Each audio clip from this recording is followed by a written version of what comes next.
You hear stories all the time about violence in the news. You tell yourself it won't happen near you. Not in your quiet cul-de-sac. Not in a place where kids ride their bikes and families grill out on weekends. But on October 13th, 2011, the residents of Crescent Hollow, a sleepy middle-class neighborhood in suburban Ohio, learned just how wrong they were. Because something terrible happened in House 43 that night. And it didn't just change one family, it shattered the entire community. Crescent Hollow was the kind of place where people left their doors unlocked. Couples like Greg and Amanda Miller, both in their mid-30s, had moved there for the peace and quiet. Their two kids, 8-year-old Olivia and 5-year-old Dylan, attended the local elementary school 3 blocks away. Amanda worked part-time as a dental assistant. Greg was an accountant. They weren't flashy, just normal, friendly, polite. The kind of neighbors who waved when they drove by. But neighbors would later say Amanda had seemed distant in the weeks before. Nervous, distracted. Some thought she looked tired. Others noticed she flinched at loud noises. One neighbor, Sharon Green, claimed Amanda had shown up at her door 2 weeks earlier with red around her eyes and a shaking hand. She said she'd been just looking for someone to talk to. It was a Thursday night. Most residents of Crescent Hollow were either asleep or just heading to bed. Security cameras on the east side of the block picked up nothing unusual until 2:12 a.m. That's when it started. 3 neighbors would later report hearing a loud, high-pitched scream cut off abruptly. One of them, James Riker, a retired Navy officer, said, "It wasn't just a scream. It was raw, like she was being torn apart." Then came the second sound, a crash, like furniture being overturned. Then silence. 2 minutes later, police were dispatched following the 911 call. When officers arrived, they knocked at the door of House 43. No answer. Lights were off. No movement.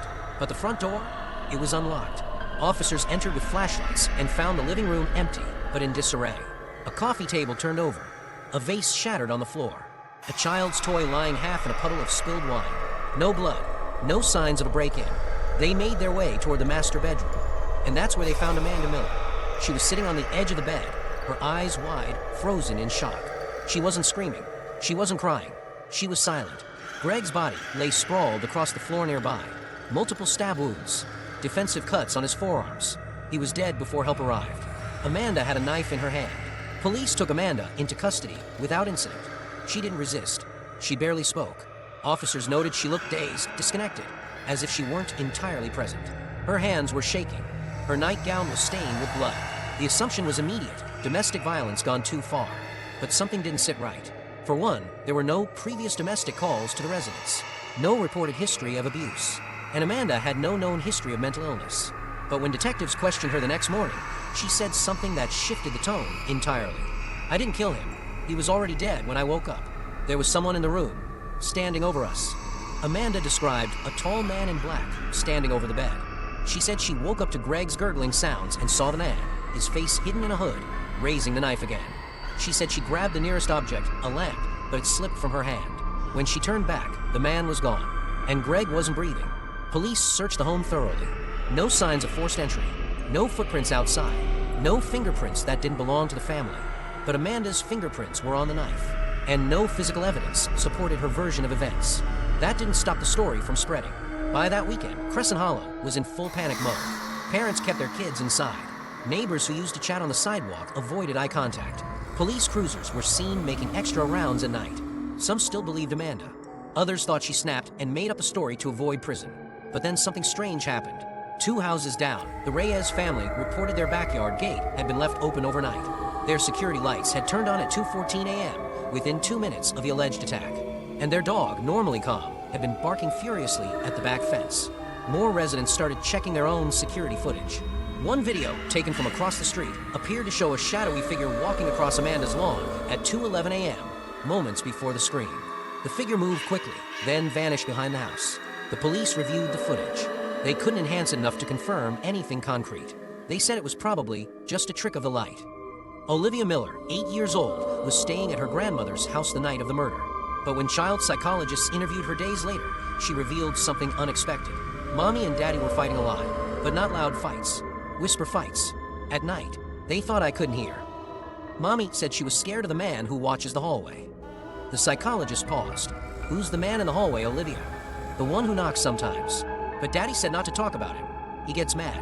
When the police asked Amanda about this, she broke down. For the first time since her arrest, she cried. "I didn't imagine him. He was there."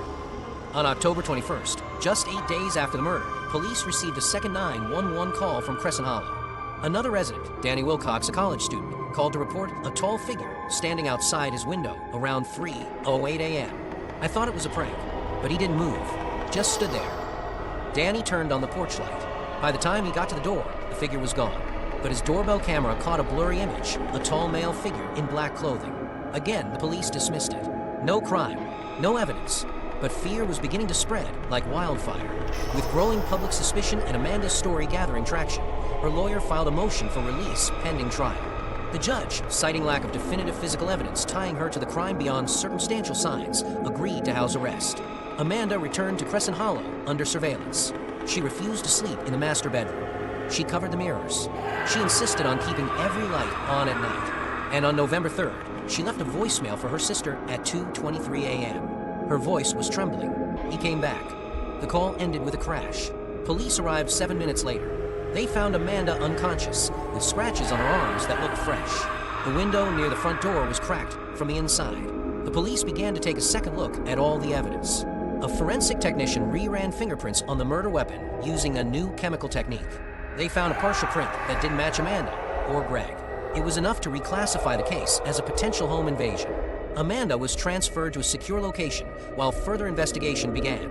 But the final scene that closed part 1 came not from her, but from a neighbor's camera footage recorded 2 nights later at 3:17 a.m. A figure appears once more on the sidewalk. He's holding something.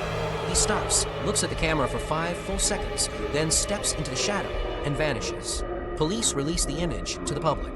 No leads, no ID. And then came the note, slipped under Amanda's door. 6 words, written in blocky handwriting. I told you not to talk. By mid-November, the once sleepy Crescent Hollow looked like a war zone of paranoia.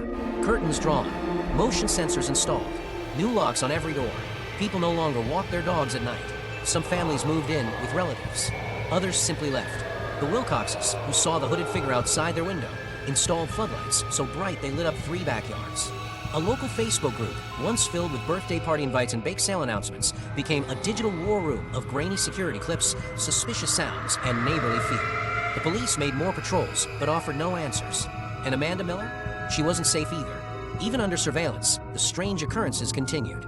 On November 12th, at exactly 3:06 a.m., her front door alarm tripped. Footage from a hallway showed the door open on its own, despite being locked. Investigators chalked it up to a mechanical fault, but Amanda said she saw him again. He stood in the kitchen, just stood there watching. I couldn't move. 5 days later, the case took a terrifying turn. A break-in was reported at the home of Ellen and Marcus Delaney for houses down from the Millers. The door was pried open, forced entry. Nothing was stolen. No one was hurt. But on the living room wall, written in what looked like black paint, or possibly soot, was a single sentence. She lied. No fingerprints. No footprints. But neighbor's camera captured something. At 3:13 a.m., a tall figure emerged from the woods behind the property. He walked with an eerie slowness, purposeful, deliberate, and he was carrying something. Zoom footage showed what looked like a crowbar in one hand and a mask in the other. That's when local reporter Jessica Brantley began digging into the neighborhood's history. What she found shocked even law enforcement. The land Crescent Hollow was built on, it had a past. In the early 1900s, the area was home to a small, isolated religious community known as the Brethren of Black Hollow. They were secretive, rumored to practice ritualistic cleansings. Disbanded by the state in 1912 after multiple child disappearances, the group vanished, leaving behind a single standing farmhouse that was eventually demolished in 1997. That farmhouse once stood within 200 feet of what is now House 43. There were rumors, murmurs of strange chanting in the woods, of a man known only as the Watcher, a punisher sent for those who betrayed the faith. Brantley's research found old photographs, and one in particular stunned investigators. In the background of a 1909 group photo stood a tall man in dark robes, wearing a mask eerily similar to the one seen in the security footage. Detectives now turned their attention back to Amanda. Why had she and Greg moved here? And why did Amanda seem especially haunted? A search through sealed court records revealed the truth. Amanda was born Amanda Stills, and at age 8, she had been placed into foster care after her biological parents were arrested for illegal cult activity. That cult? A splinter of the Brethren of Black Hollow. Her parents, Jonathan and Elena Stills, were obsessed with finishing what the original Brethren had started. They believed in a Watcher who punished those who broke the oath. Amanda never spoke publicly about her childhood. In fact, she legally changed her name at 19 and never looked back. until she moved to Crescent Hollow, unaware that she was moving back to the very land her parents once worshipped. Amanda's daughter, Olivia, still staying with her grandmother, began seeing a therapist to help her process the trauma. During one session, she was asked to draw a picture of her family. She drew 4 stick figures. "Who's this one?" the therapist asked, pointing to the tall figure in black looming over the others. "That's the man in the hallway. Mommy said he used to live here." The therapist turned pale. When shown the picture, Amanda broke down. "He's not just in my dreams. He's real." On December 1st, Amanda disappeared. She was under house arrest. Ankle monitor intact. All doors and windows locked from inside. But at 3 a.m., her front door alarm was triggered again. By the time officers arrived 6 minutes later, she was gone. No signs of struggle. No blood. No fingerprints. No clues. The only thing left behind was a single Polaroid photo placed on her bed. It showed Amanda asleep. The timestamp? 2:47 a.m. The photo had been taken from inside her house. The same night Amanda vanished, Jessica Brantley, the investigative journalist, received a package at her door. No return address. Inside was a USB stick and folded piece of paper that read, "You shouldn't have looked." The video on the USB was grainy. Static interrupted parts of the footage. It showed Amanda standing in her living room, facing someone off camera. "Please," she whispered, "don't hurt my kids." A man's voice replied, low and hoarse, "You open the door." The video cut off. Jessica turned the USB over to police the next day. She was found dead in her apartment that night. Heart attack, they claimed, but the camera in her hallway showed something else. A tall figure standing outside her door at 3:06 a.m. Investigators now believed Amanda had been targeted, not for what she did, but for what she was, the child of Brethren defectors, a symbol of betrayal. But why Crescent Hollow? Why now? That's when a retired detective named Alton Keene, who had investigated the Brethren cult decades earlier, came forward with something disturbing. He said one name kept coming up in interviews with survivors. The watcher waits until a generation forgets. Then he comes to remind them. Keene believed the cult had planted symbols in certain homes, hidden relics used as beacons. When construction began on Crescent Hollow, they may have disturbed one of those relics buried beneath House 43. He begged authorities to dig beneath the house. What they found was horrifying. 6 feet under the foundation of House 43, they found a wooden box, badly decayed, but still intact. Inside, bones, animal and human, some charred, some ritualistically marked. And beneath the bones, a mask. The same mask seen in old cult photographs and modern security footage. Analysis confirmed the remains dated back over 100 years. That same night, 2 more residents reported sightings of the hooded figure. But this time, it wasn't just a fleeting image. One witness, Daniel Reeds, said the man stood in his hallway, breathing heavily, for a full minute. He didn't say anything. He just pointed to the floor. Later that night, Daniel's wife went into premature labor. Their baby was stillborn. It's been more than a decade since the events of Crescent Hollow. The neighborhood still exists, though more than 70% of the original residents have moved. Amanda Miller was never found. Some say she ran. Others say she was taken. Greg's murder remains technically unsolved. Olivia and Dylan now live under new names, in a different state, protected and monitored.